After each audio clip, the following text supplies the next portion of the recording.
Hello, hello, good evening, and welcome to your WWE Hell in a Cell edition of the Wrestling Inc. podcast. I'm your host, the content machine, Liam Crowley, and I'm joined by two familiar faces today. First, it's a Wrestling Inc. podcast regular to my right, NYC's Demon Diva, Issa. Issa, it is always a pleasure. Oh, it's a pleasure. We got to run this back. We've been here together less than a week. I'm excited to talk some Hell in a Cell with you guys. I think this is our third show in the past week, so I hope you're not too sick of me yet. I'm sure we have a lot more to get into. Also joining us to my left, former WWE referee and author of The 3 Count, the delightful Jimmy Korderas. Jimmy, I had to give you that superlative once again because I know how much you enjoyed it last time. No, it threw me off guard last time. When you said delightful, please tell that to my wife. Will do. Well, if she ever wants to pop on the Wrestling Inc. podcast, I'll be sure to run it back. Cool. But before we get into Hell in a Cell, as I mentioned off the top, we do have some news to get to. I'm going to start with the three most magical and buzzworthy letters in pro wrestling today, MJF.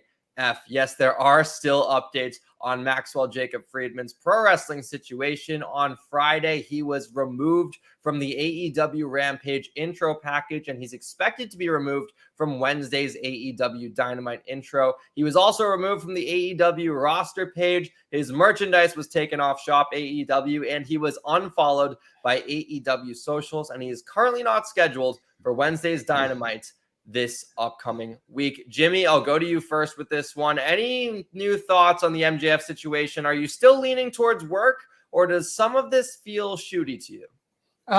It's hard to say, and that's the beauty of this thing. It's hard to determine whether this is, an actual legitimate shoot or whether they are going way overboard with this being a work. You know what I mean? And if it is a work, hats off to them for pulling off what seems to be an incredible job. But at the same time, I love the fact that it's got even people like myself guessing, because, as much as wrestling fans think they know a lot, sometimes I fall in that category too. And then when I'm going, I wonder if, you got me. And I love that fact. I'm right there with you. I'm also feeling like I'm teetering the line a bit about whether it's a work or a shoot. Issa, how disappointed are you that you can't buy your Better Than You MJF shirt on Shop AEW right now? I'm extremely disappointed. He's my favorite, but he does have a couple of t-shirts up on Pro Wrestling Tee. So I'm not trying to plug MJF here, but I'm just trying to plug MJF. Yeah, it sounds like they're having a bitter breakup with the whole unfollowing each other on social media. He is still following them on their Instagram. He's maybe not that petty, or he just hasn't checked yet. But regardless, I'm very curious what this Punk injury is going to do to this program. Very curious. So we'll see what happens on Wednesday. But I don't know if that's going to change the direction of where we go with MJF. That's a good point. You mentioned injuries. There are a surge of them in professional wrestling right now. CM Punk currently dealing with a leg injury, expected to be out of commission for about 6 to 12 weeks. Hopefully it's on the lesser side, because as of right now, he's still AEW champion, and interim champion will be crowned in the meantime, but still, he's the one who officially holds the belt. Bryan Danielson also suffering an undisclosed injury, only expected to be on the shelf for around 1 to 2 weeks. Matt Cardona, the king of the indie scene right now, tore his bicep. He's expected to be out for 3 to 5 months. What happens with the NWA World's Heavyweight title still remains in question.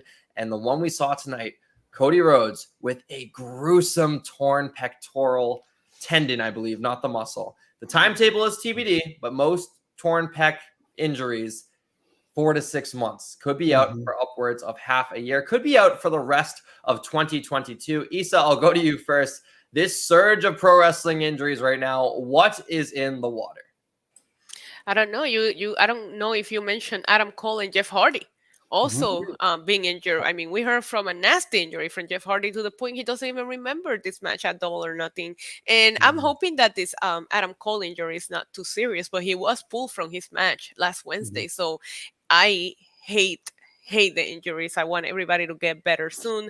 I mean, we'll get into my thoughts on Cody towards the main event, because spoiler alert, if he's going to be going away for a while, I did think they made the wrong call with the winner here. I don't think anybody's going to have anything against Cody losing in the condition he was in, and we might not see him for a while, but we'll get into that later on the show. I just want everybody to just feel better. I mean, we just got done with WrestleMania for WWE, right? The busiest time of the year for them. You had the one of, I think, Double or Nothing at All Out, those the top 2 pay-per-views for AEW. So this is that working hard, and I know that's a conversation that a lot of people have in professional wrestling. I do think it needs to be considered at some point. It's a really good point. A lot of guys are being kind of overworked right now, and also to their own discretion too. A lot of guys force themselves on these kind of schedules. Jimmy, with the surge of wrestling injuries right now, are any companies, do you think, in major flux of losing one of their big stars? Yeah, I'm more concerned at this moment for AEW than I am for WWE because except for like we'll talk about Cody Rhodes a little bit later when it gets into it, but still, for someone who is coming in as hot as he is to get this injury so early into his return, I think is a setback for him. But look at all the people you're looking at AEW. You're talking Adam Cole, you're talking Jeff Hardy, Bryan Danielson, Kenny Omega. We forgot to mention Kenny Omega, Sting, Orange Cassidy. These are all guys. These are premier guys on the roster. Yes, they are a deep roster. They are a talented roster, but these are guys that are counted on to get eyes focused on their product. Maybe other than the hardcore diehard fans who have, who they are catering to, so to speak. So, Scorpio Sky too, another one who's injured.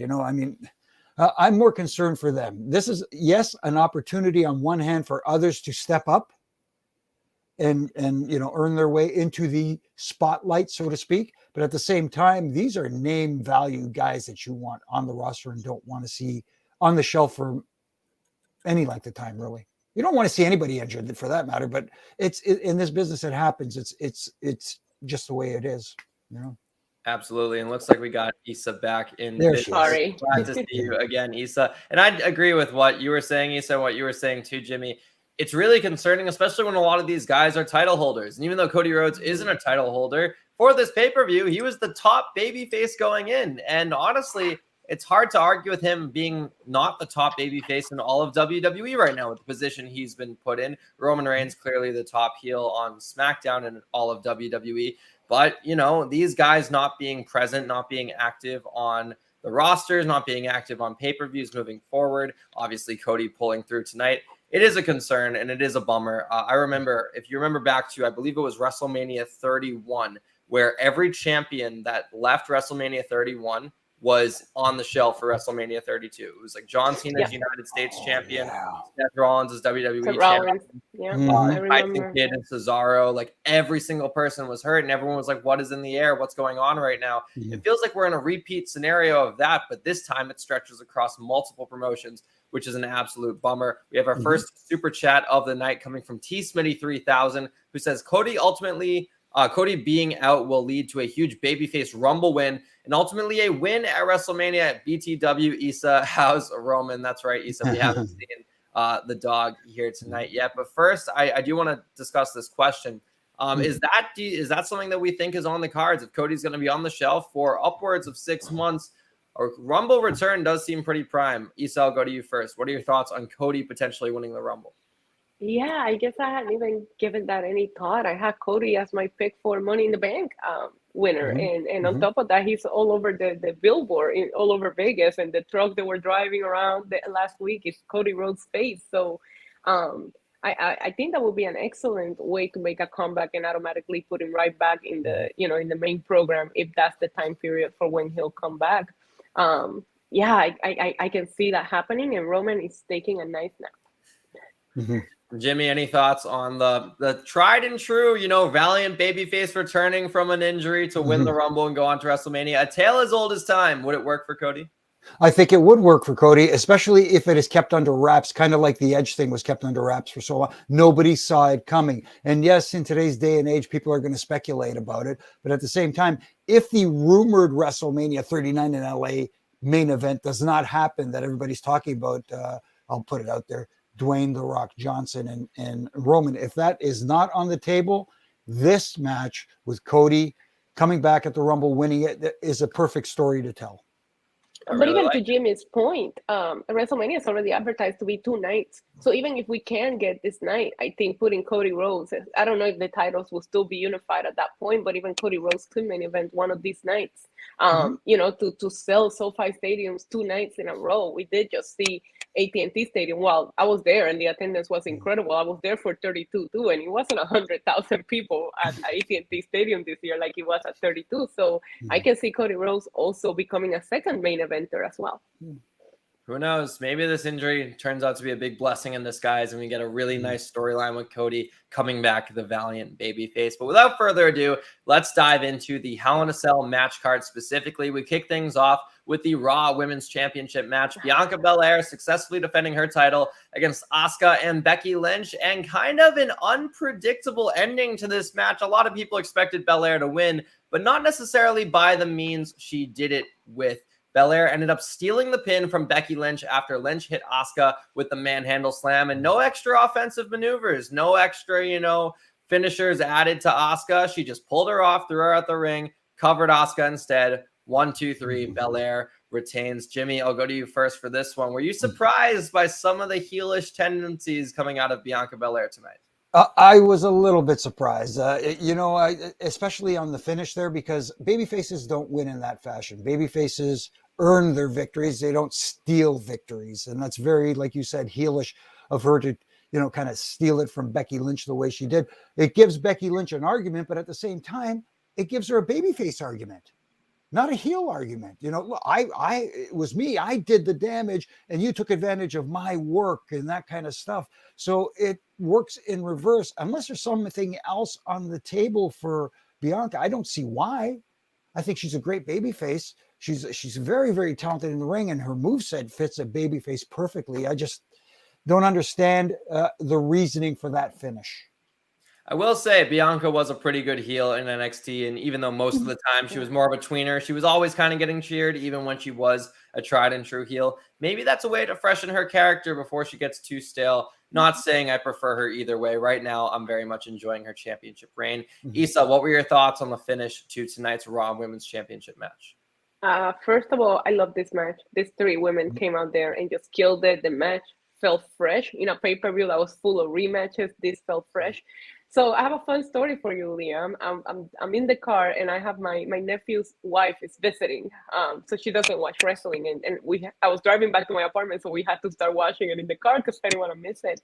And my comment to her as I'm describing all these 3 women in the ring is that Bianca Belair, I said I love her, but I hate her because she never does anything wrong. I'm like, she's too perfect. I need her to not be so perfect. So when she pulled out that win, it made me think, okay, she does have it in her. You know what I mean? She still has that instinct of, because I hate the booking of a babyface to the babyface just looks so stupid a lot of times in WWE television. And it's just like, are you really going to let Becky take that pin away from you? Like Jimmy said, to me, it felt more like a babyface argument, The thing that I wasn't expecting was the pin of Asuka yet again, because that's what we saw on Monday on Raw.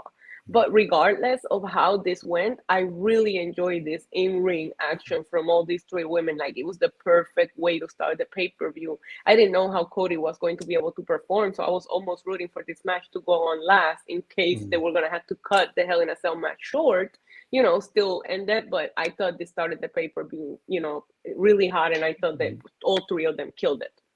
I completely agree. I do think this definitely felt very fresh, because a lot of the Raw women's title matches, or just women's title matches in general in WWE this year, have been singles contests. And sometimes it's good to flex the roster you have. Even with the women's roster on both Raw and SmackDown being fairly limited, these 3 all felt like main event players, and sometimes main event matches open the show. And I thought it was really cool to have this pay-per-view come out guns blazing, and all 3 women put on a pretty stellar showcase.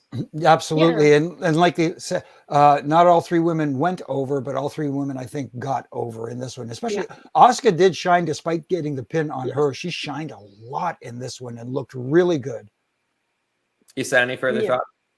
I just couldn't understand. I saw a lot of people going back and forth on social media when Becky was added to the match. And I'm sitting here wondering, I'm like, are we really arguing about getting a triple threat with Bianca, Asuka, and Becky? Like now we're just nitpicking what we want to fight about. Because as soon as Becky was added, I thought we were in for a treat. And they delivered exactly what I was expecting from them. I completely agree. I think this match delivered and it got the pay-per-view off to a hot start. Pay-per-view continued with Bobby Lashley defeating Omos and MVP. MVP submitting to the Hurt Lock. Cedric Alexander providing a distraction to get Lashley the win. Before the match, there was a backstage segment with Cedric asking MVP what his role was in the match tonight. MVP told him to sit down. It looks like Cedric just, aligned with the group that didn't, the opposite of the group that didn't want him anymore, as he has been with the Hurt Business for just about his entire tenure. Whichever side doesn't want him, he just goes to the opposite. Either way, great to see Cedric getting some pay-per-view TV time, and great to see Bobby Lashley still looking super strong and still getting a very big babyface reaction. Issa, I'll go to you first for this one. How did you feel about Bobby Lashley submitting his former manager in MVP tonight? I was excited. I was happy because I still think that MVP leaving Bobby Lashley after he witnessed Bobby Lashley beat Omos at WrestleMania made absolutely no sense. I don't know how storyline you go. I'm going to go with this guy because he's a bigger monster when your monster just defeated him on the grandest stage. Like, I still don't understand that turn, and that's probably why I haven't been able to get into this feud. But overall, yeah, I thought it was nice payback because the whole time I'm watching the story, I'm thinking to myself, MVP should have always stayed with Lashley. So it's a good way to get Lashley to tell him, I told you I was the right guy. You left me. So I like the ending, and I like Cedric fighting to stay relevant. Keep doing it, man. Like I'm here for it. Like he's gonna align with someone and be on TV no matter what. Jimmy, do we think the ending of this match is leading to Bobby and Cedric versus MVP and Omos, or do you want this feud to wrap up? I would like to see this feud wrap up because right now, for me, as much as I thought the decision tonight was the right one, having Bobby submit MVP, there's this perception that WWE is land of the giants, and Omos definitely fits that bill. And he is very talented for a guy his size. Obviously, right now, I don't know if it's him right now that he needs someone to speak for him. He needs that mouthpiece. But even though he dominated in the match tonight at times, it still didn't get him over with the audience. I don't think it did him any favors. Let's put it that way. And as good as I think he can be, I still think he needs a little more work, and having someone like an MVP speak for him would be perfect. And now if him and MVP kind of split up because of what happened tonight, it's just a question of who would be that person to speak for Omos for now. It's clear WWE have big plans for Omos in the long-term future, but in the short term, I'm just happy to see Bobby Lashley continue to get the babyface reaction that he so desperately deserves. Like when he first jumped ship from Impact to WWE a couple years ago, making his big return, they very much fumbled the bag with him and the Sami Zayn feud and everything. To see him getting this big reaction, I'm just glad that he's in a good spot on the card and that the fans are reciprocating everything that WWE is kind of putting in for him. So, I do think that there is improvement for Omos and MVP moving forward, but Lashley, I'm glad to see getting still the big reaction. And I liked a little bit at the end, him finding that championship belt and holding it up in the crowd, planting seeds that, hey, he's not done chasing championships just yet. And I heard, I was going to add, go ahead, Leon.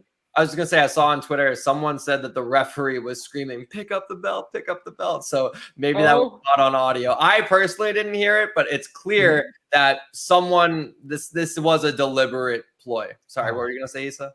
I was just going to say, I love that touch. I don't know whose idea it was, because I feel like everybody is a little aware that it's been 60 days since these titles were unified. They haven't been defended. So I'm here for these guys that are main event titles to start saying, hey, we're here, we're competition. Why is Roman Reigns over there saying there's nobody for him when he's the one not showing up, right? So I'm here for a bunch of these main eventers coming together and saying, what's happening? We don't want to be in the secondary storylines. Bring it on. So I love the fact that was kind of like brought back up. Yeah, I completely agree. We move on with this pay-per-view into Kevin Owens and Ezekiel. Kevin Owens getting the win, 1, 2, 3 with the stunner. Mostly clean match from Kevin Owens as well. Good to still showcase that this is one of your top talents. He doesn't necessarily need to cheat to win. And I was kind of shocked that it was full-on Owens and Ezekiel the whole time, because I don't know if you guys saw, but very recently, Damian Sandow, better known as Aaron Stevens on the indie scene, said that he was leaving the NWA and said that he was done. Didn't know if that meant done with pro wrestling, done with the NWA. And who better than to get a stunt double, a former Damian Mizdow, to come in and play Elias. He also kind of looks like him with the hair and the beard. Who knows? That's something I thought was going to happen by the match's end, but still, Owens going over clean. Isa, I'll go to you first with this one. How do we feel about Kevin Owens and Ezekiel's storyline coming Elias. Tonight? It's Elias, Liam. And I personally think that with Kevin Owens' victory, we should all just start calling him Elias. That's what the stipulation should have been. That we're all just gonna accept the reality of things. And I know it's Elias. I've been known as Elias. I like the match. I thought it was great. There was a couple of spots there where I actually thought that Elias / Ezekiel was gonna take it, and I was like, no way you're gonna have Kevin Owens like lose here. But I actually enjoyed watching this match. I thought it was fun. I don't know that this feud and this storyline would have worked out with anyone else but Kevin Owens. If I'm being honest with you, I think this would have completely tanked if Elias hadn't come out the night after WrestleMania to Kevin Owens' reaction. And maybe this wasn't even supposed to be a long-term thing. I don't know where we go from here, but shout out to Kevin Owens because he always makes anything they give him work. I completely agree. And also something I saw very months and months ago when they were repackaging Elias into Ezekiel. Apparently they told him to shave his beard because with the trunks, he looked too much like Macho Man Randy Savage. And that was all I saw at the beginning of this match. When he hit that top rope elbow drop, that's straight up Macho Man right there. So again, I'm glad he shaved the beard in that case to kind of give him his own identity, but still pretty cool homage, I think. I don't know if it was deliberate, but I haven't seen Elias hit too many top rope maneuvers. So I thought that was a nice cherry on the top. Jimmy, what were your thoughts on tonight's match? No, I liked the match. I enjoyed it very much, and I thought it made perfect sense. And Kevin Owens is the perfect choice if you want to help someone get someone else elevated, even in a lost situation. He's just so good at drawing people in and making you care about not only him, but the person he is facing in the ring. That's one of the great talents that Kevin Owens has. And the little things he does, like throughout the match, continuously yelling Elias at him throughout the entire match. I know you're Elias, that little stuff like that. So having him in there with Kevin Owens made perfect sense. And people would say, well, if you wanted to elevate Ezekiel, why not have him go over? No, he doesn't have to go over. He could just still be a thorn in the side, even despite losing. And I enjoyed the match, though. It was very entertaining. It's also unrealistic, too, for Ezekiel to go over Kevin Owens because in canon, in storyline, Ezekiel has zero wrestling experience, and Kevin Owens just main evented WrestleMania. Kevin Owens, once upon a time, held the Universal title for 100+ days. So I know what people say, even though Ezekiel's technically the fresh face on Raw, it makes sense for Kevin Owens to go over in this match. We have another super chat here from La Tornado Anthony Y, who says, hey, Issa, want to bet Roman doesn't show up next week on Raw? Tornado 613 fears the tornado. Roman is a crap champ. I hope he's talking about Roman Reigns and not your dog, Issa. Oh yeah. Roman, my love is beloved. The tornado threat level has risen now. We're at 10, and I feel bad that Alfred is not here to help me deal with the tornado. But I don't know that you're gonna see Roman at Raw, but I really hope that you have a blast, Anthony Y. We can only hope. We can only hope Roman is back soon enough. I don't know if it's going to be as soon as Monday. I fell for it on Friday. Do you guys watch on Friday when Sami Zayn hit his music? Oh my God, I fell for it like such an idiot. I thought Roman was coming out. I got all excited. It's cool though, because I will say, even though it is annoying not having the world title defended on tonight's pay-per-view, when he does come back, it's going to make it feel a little bit more special, which is something that I did like the world title. We don't want to overexpose it. We also don't want to underexpose it. Right now, I think they're riding that balance pretty well. We continue with tonight's pay-per-view with Judgment Day going over AJ Styles, Finn Balor, and Liv Morgan. Judgment Day obviously made up of Edge, Damian Priest, and Rhea Ripley. No one ended up turning. I know a lot of speculation was that Balor might go to the evil side or maybe Liv Morgan would join Rhea Ripley, but Edge, Priest, and Ripley ended up winning this match in a fairly clean fashion too. Jimmy, I'll go to you first with this one. How did we feel about Judgment Day's presentation on tonight's pay-per-view, finally working as one trio cohesive unit? I enjoyed the match. It was fun chaos, for lack of a better term. But Judgment Day themselves, they seem to mesh well. They seem to work well together, and I think a lot of that has to do with Edge. Edge is a good, for lack of a better term, glue that can hold groups together. And I know for a fact that they probably respect his knowledge and that sort of thing. And he's kind of the guy that was there with the Brood and other situations. So he's kind of had experience at this sort of thing. I too was kind of half expecting someone to turn in this, thinking maybe a Finn Balor because of his past, like the demon Finn Balor. But maybe they go into a rematch with this where he has to bring that persona out to get his revenge against Judgment Day or something along those lines, and kind of convinces AJ and Liv to search their deep, dark inner self, so to speak. But the match itself, as far as the match goes, I enjoyed it very much. I would have preferred maybe a little bit of a less clean finish, because I like when heels are dastardly. Boy, did I sound like an old fart there. Get off my line. But I like when heels cheat and not just manipulate, but they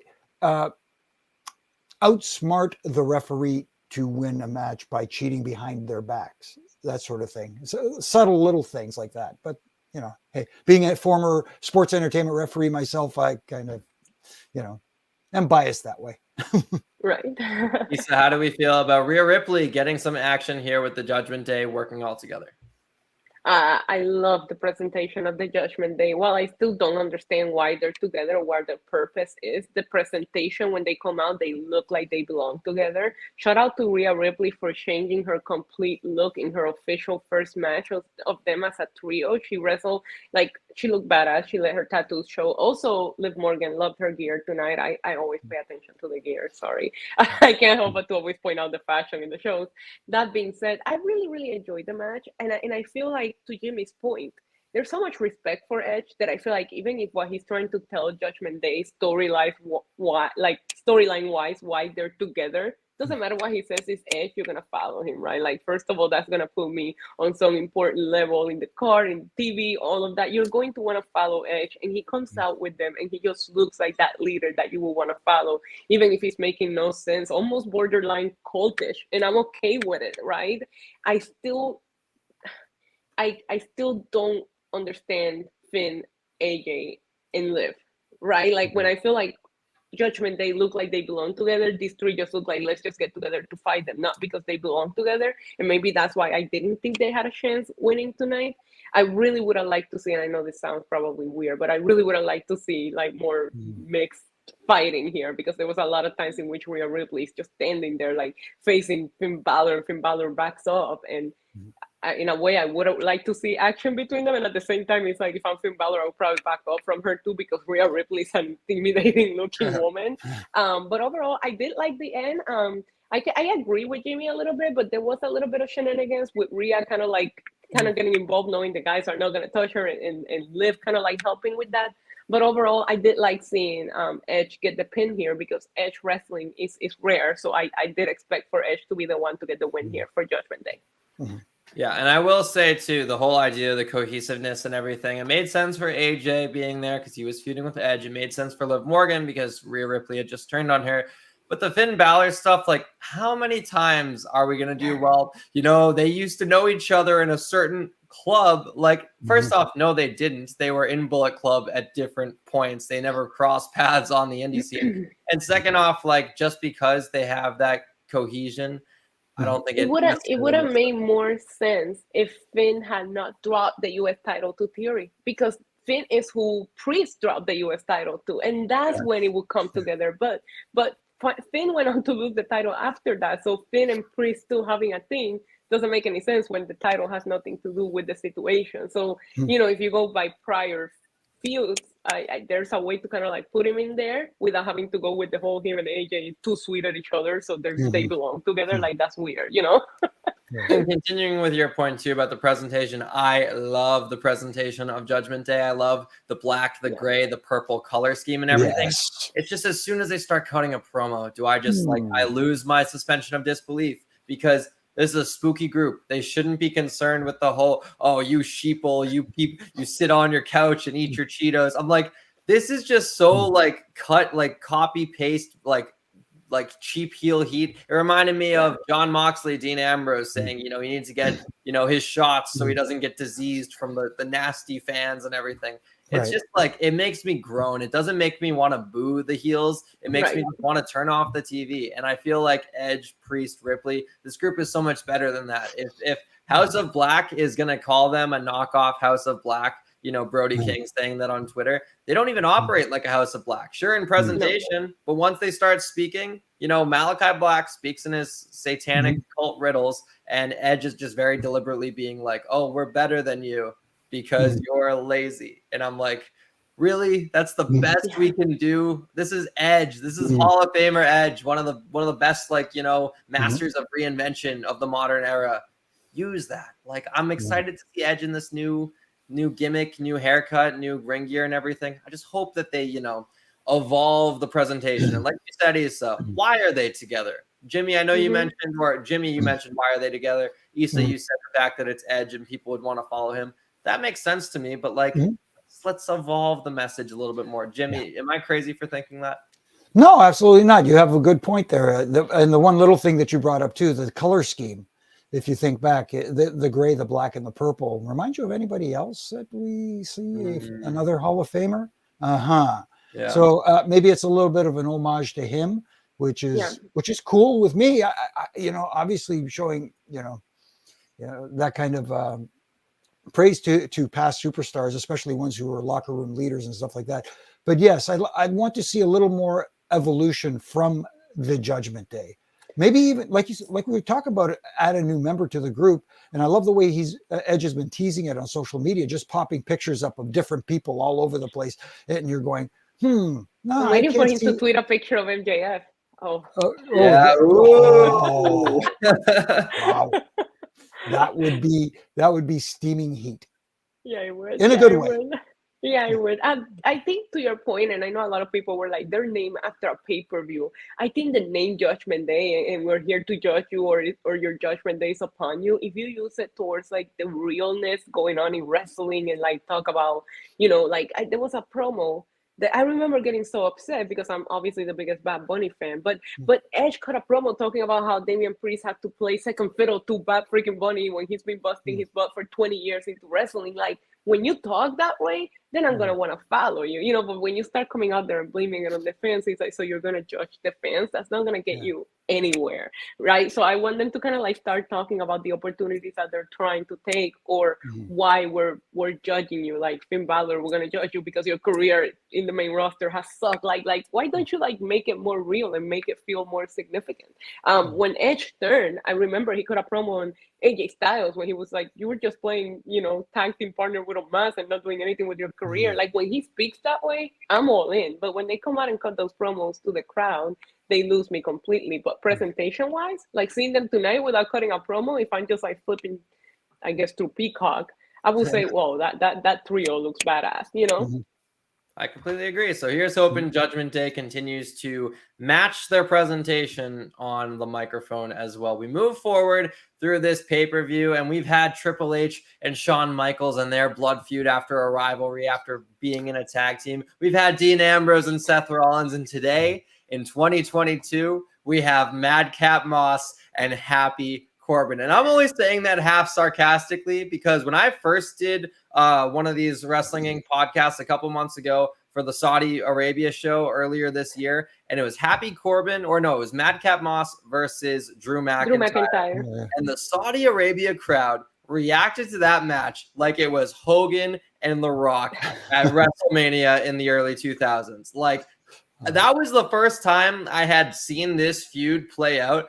And the crowd reaction, for whatever reason, got me invested. And even though tonight was nothing crazy special, I still appreciated that this felt like a complete feud for once, especially like that it had been building for a couple months.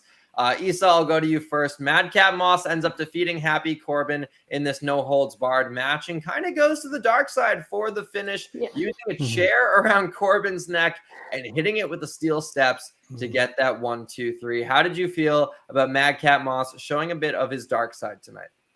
I loved it. I think that the beating that Corbin gave him on SmackDown was brutal, and I remember seeing it and not being invested in this, and kind of it reeled me back in, because I was like, you cannot just walk away from that. Like, this guy has to come back for some revenge here. I personally thought that you were mentioning the Saudi Arabia crowd, I think Corbin deserves a bonus for working that Chicago crowd and getting them right back into this match. Like, these two guys worked, and this crowd was into it, whether you love this feud or not. The finish was actually quite brutal, and I really liked it. And I thought seeing Corbin get stretched out and Madcap Moss screaming, "Am I a joke now?" Like, I loved it, because he's dropping this whole joke, like, I'm just a funny guy gimmick, and there's no way to make yourself being seen seriously than beating Corbin. I know that Corbin tends to lose a lot, but I just find him so talented in the ring that I think it doesn't matter how much he loses, a win over him, to me, is still impressive.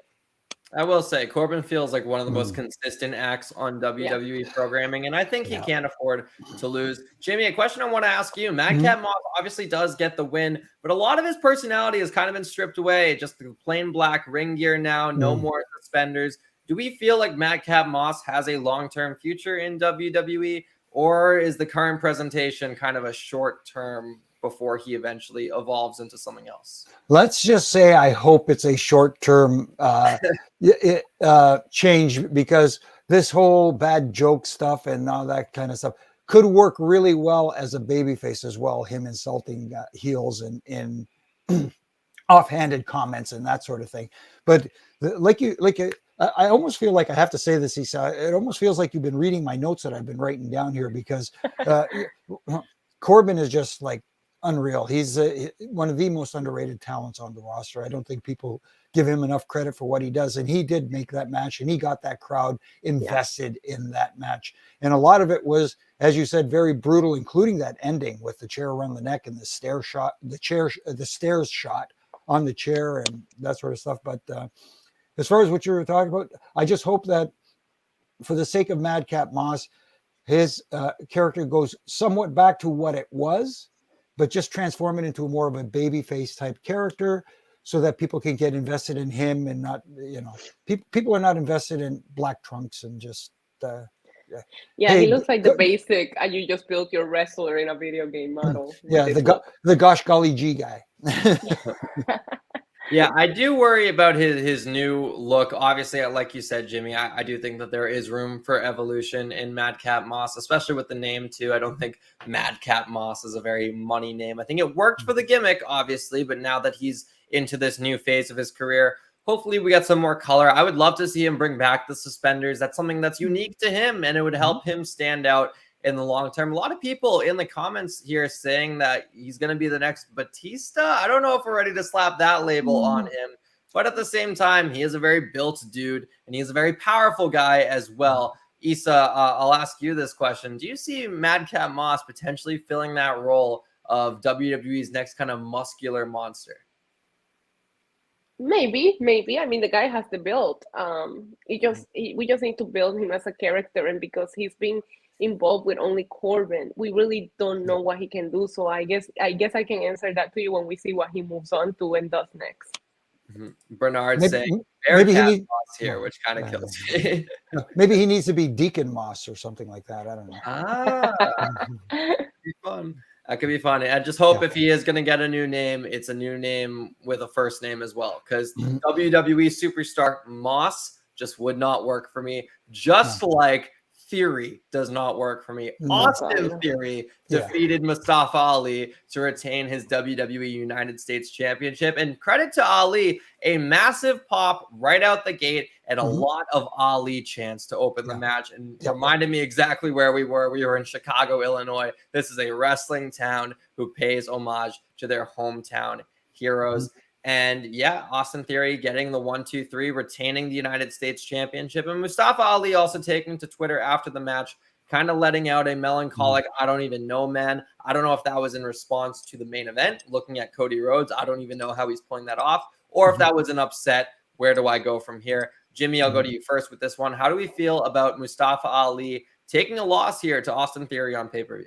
I don't have an issue with it, and it almost seems like, hey, you're wrestling in your hometown.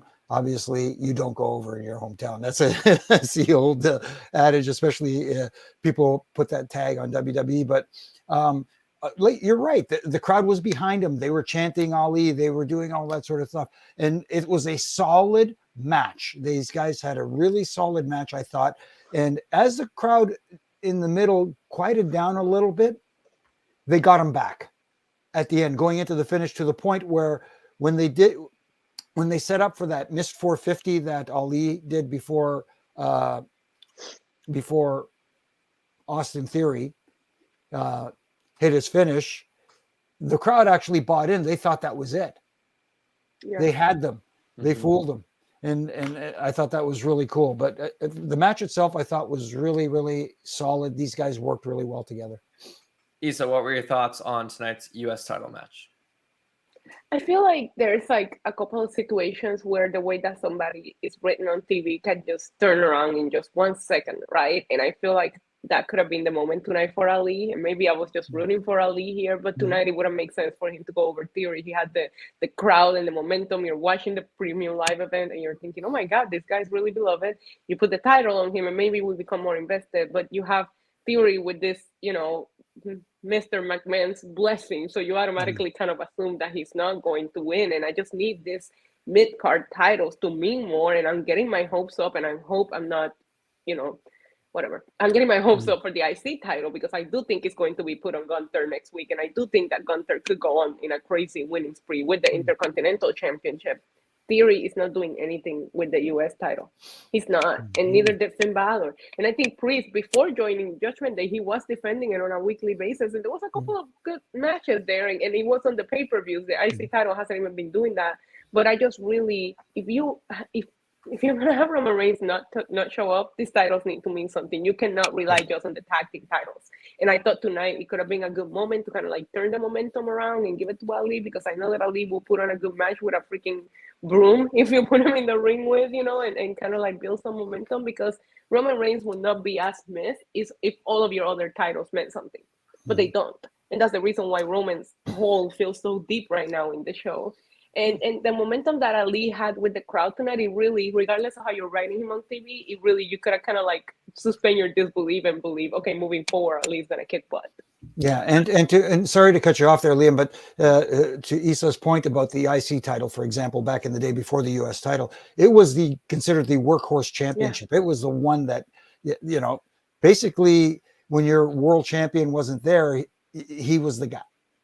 And so I think it's lost some of its luster, and you have the IC title on Raw, you have the United States Championship on SmackDown. These could be your main titles for each show, and then you have your unified champion as your guy who can float back and forth, but doesn't need to be on TV every day if you elevate those two championships.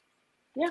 I completely agree. And it is something too, like Ali feels like a guy that would want to elevate the title. Not saying Theory doesn't want to, but he feels like someone who would pull a Sasha and a Naomi stunt of, hey, why is my title not getting enough respect? I want to be defending it every single week on Raw. I want to be defending it on pay-per-view and stuff like that. So I think maybe a title change would have been smart tonight. And two, Austin Theory has long-term potential in WWE. I think he can afford a loss here and there. And also, you don't want him going over like crazy, because that could hurt his momentum in the future. I think Vince McMahon sees him as a top babyface one day. And how are you going to get him over as a babyface, make him, valiant, and have him lose a little bit? One thing I do want to bring up, though, before we move on, as Dream Ream Studios says, they should give Austin his first name back.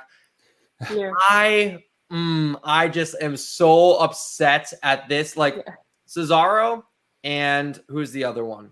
There's Cesaro and Ciampa. Okay, if you're going to take away their first names, so be it. Those are last names. It works. I'd rather them have their full names, but I'm okay with just the last names. Guys like Riddle and guys like Theory, their gimmicks are that of regular people. Like, Austin Theory is a regular person who's a brash heel. Matt Riddle is a regular person who kind of plays up the stoner gimmick and everything. When someone is called Riddle or someone is simply called Theory, I'm thinking they have some sort of spooky, weird, different gimmick. And Theory, WWE Champion Theory, WrestleMania main eventer Theory does not work. Austin Theory is a sick ring name. I don't know why you axed the first name. I know Matt Riddle had to deal with all the allegations that were going on, so I understand where they were coming from at that point.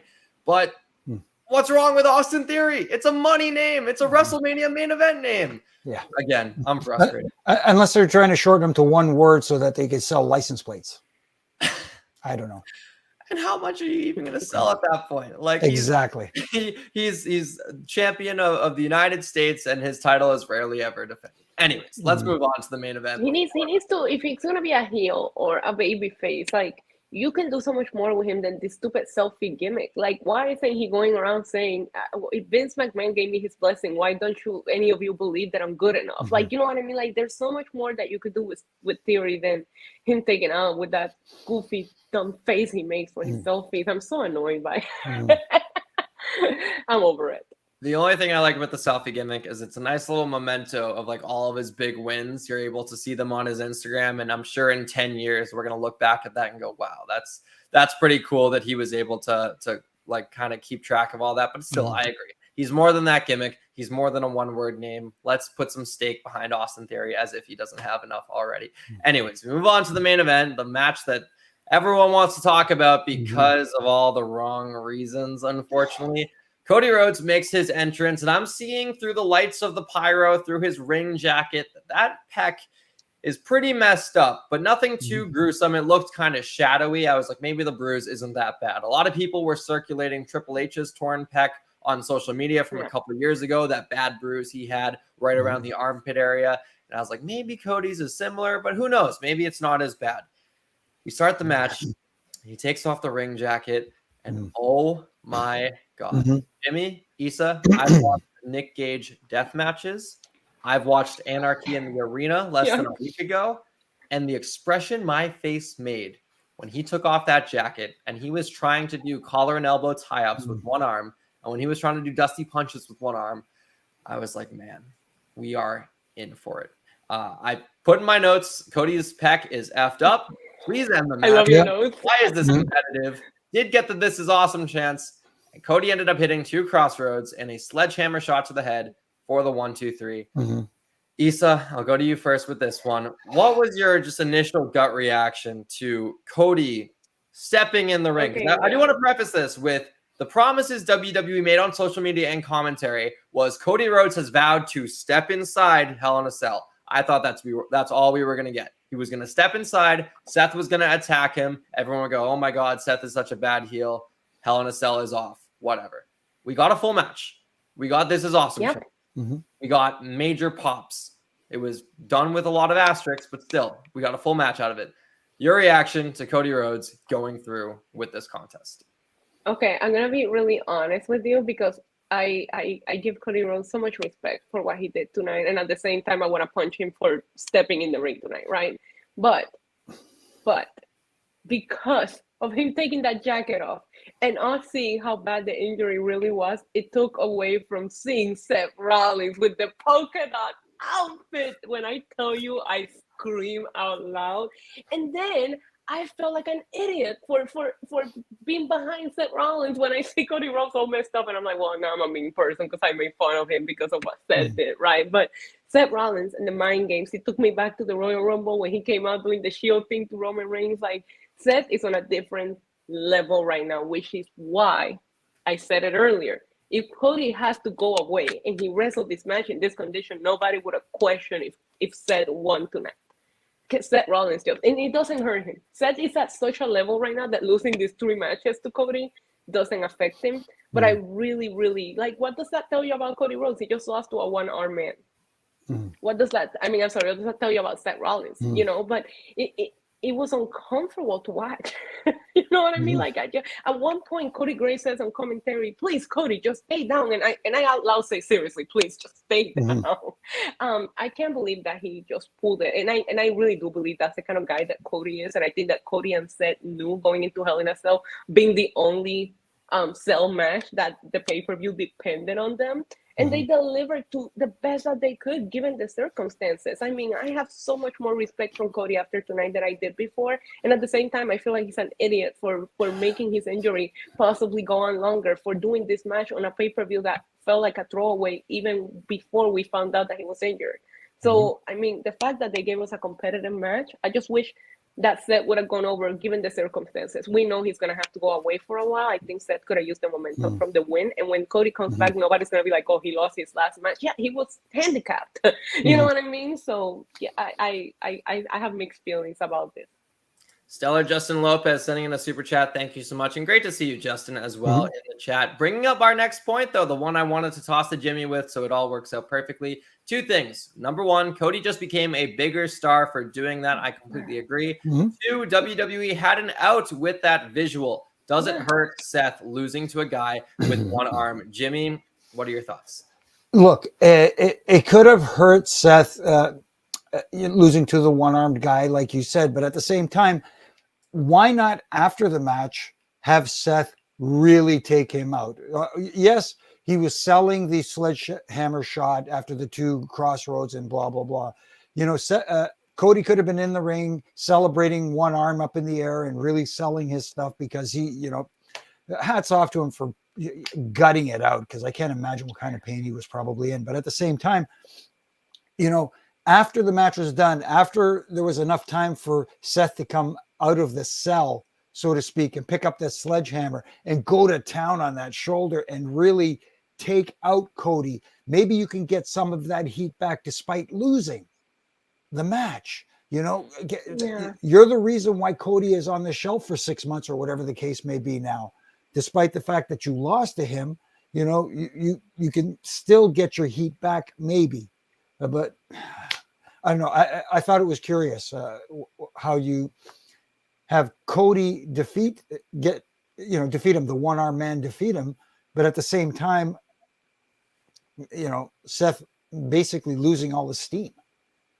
I completely agree. And I was so frustrated at this outcome too, because I thought there was a perfect out here. Like, Seth Rollins has lost 2 consecutive pay-per-view matches to Cody. This is a guy that people were clamoring for him to beat Roman Reigns for the Universal title just a couple of months ago. And he still has that momentum. Like you said. And don't forget, Liam, before even the WrestleMania match, he lost about 3 singles matches on Raw in a row. Remember when he was trying to take Edge's matches and he was trying to take Kevin Owens' match? He lost like 3 singles matches before he went into Vince McMahon's office. Like, I need to go back and see when is the last time Seth actually has won a match. And he might have been at the Royal Rumble because he won by DQ because Roman just put him out. I think that's the last time that we've seen Seth win anything. Right. I think you might be right there. And like you said, too, like, this could have been a perfect way to write Cody off TV, make Seth get his win back, even though I hate that term, getting their win back. There was a clear out here. And on top of that, I'll say something that I meant to say on Twitter, but we started this show. This reeks of 2012 Extreme Rules. If you remember the main event of that pay-per-view, John Cena versus Brock Lesnar. And Brock Lesnar's first match. Brock needed to win that match desperately. And his first match in WWE in years. And it different from Cody, because the flips, like, roles reversed here of Cody. This is one of his earlier matches back. You could argue he should go over. But Cody being so messed up throughout this match, him coming out on top, reeks of the Cena wins lol crowd from the 2010s, where Cena was bludgeoned by Brock Lesnar the hard way through those UFC elbow strikes, messed up. He cut that infamous promo afterwards. I got no right arm. I'm tasting my own blood, and I'm damn proud to say it was in Chicago, Illinois. That poetic justice. This pay-per-view was in Chicago, Illinois. There's so many parallels here with this, and I just worry that I'm glad Cody is honestly off screen now with this injury. Because I think if he shows up the next night on Raw, people are already going to get sick of Cody Rhodes winning all the time. If this is the guy you want to beat Roman Reigns for the title, you need to build a guy fans can get behind. Issa, sorry, what were you going to say? No, I was going to say, I will add one thing. as soon as I saw the condition that Cody was in, I did have a fear that we were going to have another Hell in a Cell with no finish. So Sure. whether I agree with who won or not, I'm glad that it actually had a finish because I thought they're going to call it. They're going to call it, and you can't do that again at Hell in a Cell. We've seen it happen 3 times, and Seth Rollins being involving, 2 of them should they done that tonight. So, yeah, the other one was Roman and Braun when Brock kind of like came in and nobody won, and it was like a weird finish. You can't have no finish at Hell in a Cell. And when I saw Cody, I was like, they're going to end up calling it, and that would have actually upset me probably more than Cody going over, if I'm being fair. Right. No, totally agree. And to your point about tomorrow night on Raw, the post Hell in a Cell Raw, if Cody got taken out tonight, like now I'm fully expecting Cody to come out, cut that promo, and maybe Seth comes out and takes him out there. No, it wouldn't be the same.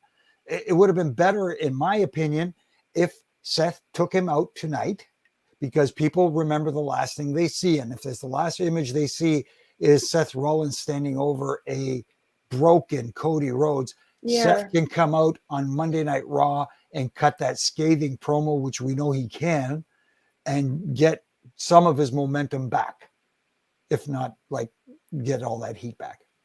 Yep. I do want to clarify some of my comments. I am one of the biggest Cody Rhodes fans on the planet. I love Cody Rhodes. I love his promos. I loved his work in AEW. I loved his work in the British indie scene. I love his work in WWE. I don't think that he's winning too much. Obviously, he's only been back for a couple of months, but I fear that booking him like this will lead to down the line fans giving him the same reception that drove him out of AEW. Like he came to WWE because he wants to be cheered. He wants to be the crowning babyface and all that. And I love the heroic, valiant performance he gave tonight. But I don't know if he needed to come out on top here. There's a beautiful storyline you can tell here with him losing to Seth Rollins in a match he really shouldn't have wrestled. And then he comes back months and months later. Say he wins the Rumble, perfect. That feud you put between him winning the Rumble and going on to WrestleMania, you redo the Seth Rollins feud, and then he gets that win back. And like, to me, I think there was a very real and right in your face long-term storyline to start tonight with Cody Rhodes that they took the cheap and easy way out of by having him go over here and Cody wins law. Like, I love Cody Rhodes. I'm glad he won on paper, but in execution, it rubbed in the wrong way. Like I said, 2012. I understand. Yeah. Okay. Well, if that makes no, it does make sense. Yeah. Okay. I was like, am I in my head about this? But yeah, again. No. I felt the same way, and I've been talking to you about it since the beginning of the show. And the difference is that I'm a fan of Cody Rhodes in WWE. I wasn't enjoying since the Antonio Gogo. I really wasn't into anything he was doing in AEW. If I'm being fair, I kind of enjoyed his work before that. That feud kind of turned the corner for me when it comes to AEW. But I'm also a bit Seth Rollins fan, and I guess I'm looking at it from the perspective of if this guy's not going to be there for a little while, who's going to kind of run Monday Night Raw? And right now, the 2 guys that come on and make me stop whatever I'm doing and turn around and watch are Seth Rollins and Cody Rhodes. So why not? I'm with you on this. I think Seth should have won, or like Jimmy said, I think getting the heat back as he's victorious, like suffering, like, oh my God, I just won. Like let Rollins get a beating on him. That would have probably been more helpful. But we don't know how hurt he was at this point. It's like, do we even want to go with the beat after like what he just went through? I don't know. Yeah, because we talk about the WWE's concerns and policies regarding injuries going into a match. The only way I could see Cody going into this, being allowed to go into this match from a WWE standpoint, and this is, again, my opinion, I don't know anything for a fact, is he was probably examined and they probably thought that there couldn't be any more damage done to the shoulder or to the pectoral that's already been done. So you know what? If you think you can suck it up and manage the heat, which is, trust me, it's probably unbearable. And like, if you want to take your hats off to Cody for anything, it's like for putting up with that heat, but also at the same time, like Issa said, you want to kind of slap him and go, "What are you doing, man?" It's like funny because I've seen Cody Rhodes bleed to almost death on AEW. I've seen him pretty much light himself on fire, and I have never been as uncomfortable watching him wrestle as I was tonight. And it's probably because this is a real injury. We don't know if they're bleeding. I don't know what they're doing. The the fire table spot, we do know that went wrong. That's probably not how it was supposed to go. But I seen him do a lot of really dumb stuff, and I'm like, why is this the most uncomfortable I ever been watching a Cody Rhodes match? And it's because we know this was real, and he probably should have not been on there. But I don't know that. Like Jimmy said, if a doctor says if you want to do it, I don't see Cody Rhodes letting anybody stop him from going out there. And like Stella Justin Lopez said in the super chat, it makes him a bigger star. If it's even possible for him to be a bigger star right now, he pulled it off tonight. I agree. He does look like a bigger star after tonight. Jamil bringing up a nice point here in the chat, saying he cut a promo after Hell in a Cell, saying nobody forced him to go out there. It was solely his decision, and he will address his injury tomorrow night on Raw. All things we suspected. I was like, my friends were texting me and saying like, you know, WWE is so messed up for making Cody wrestle tonight. I was like, there is nobody except Cody that wanted to go through with this match. It's pretty evident by the injury and knowing what Cody does, you know, flipping off of steel cages in AEW, putting himself through flaming tables. If you watch back that Andrade spot, not a speck of Andrade's skin touched flames. That was all. You saw Cody. he posted a picture on his back right after that. He had real burns on his back for the longest time. And when it came to his final match in AEW, he took a cutter off the top of a like he didn't have to do that, but this is what Cody does. So hats off to him. Stellar Justin Lopez sending in another super chat that I think we will close out this podcast with. He says, I'm 90% sure Cody was going to win Money in the Bank. Me too. Where do you guys think they are going to go with it now? Jimmy, I'll go to you first. How do we feel about Money in the Bank now that Cody is likely out of the picture? Well, if I have to make a choice, we saw tonight the seed planted. I'm thinking Bobby Lashley. Ooh. He's starting to gain some momentum, and I think there's a potential there to really, really catch some steam with him. Issa, what are your thoughts? I don't know who wins because the field right now, even I was talking about it on one of my streams, even with Cody winning, the guys that you can have in that ladder match is absolutely insane.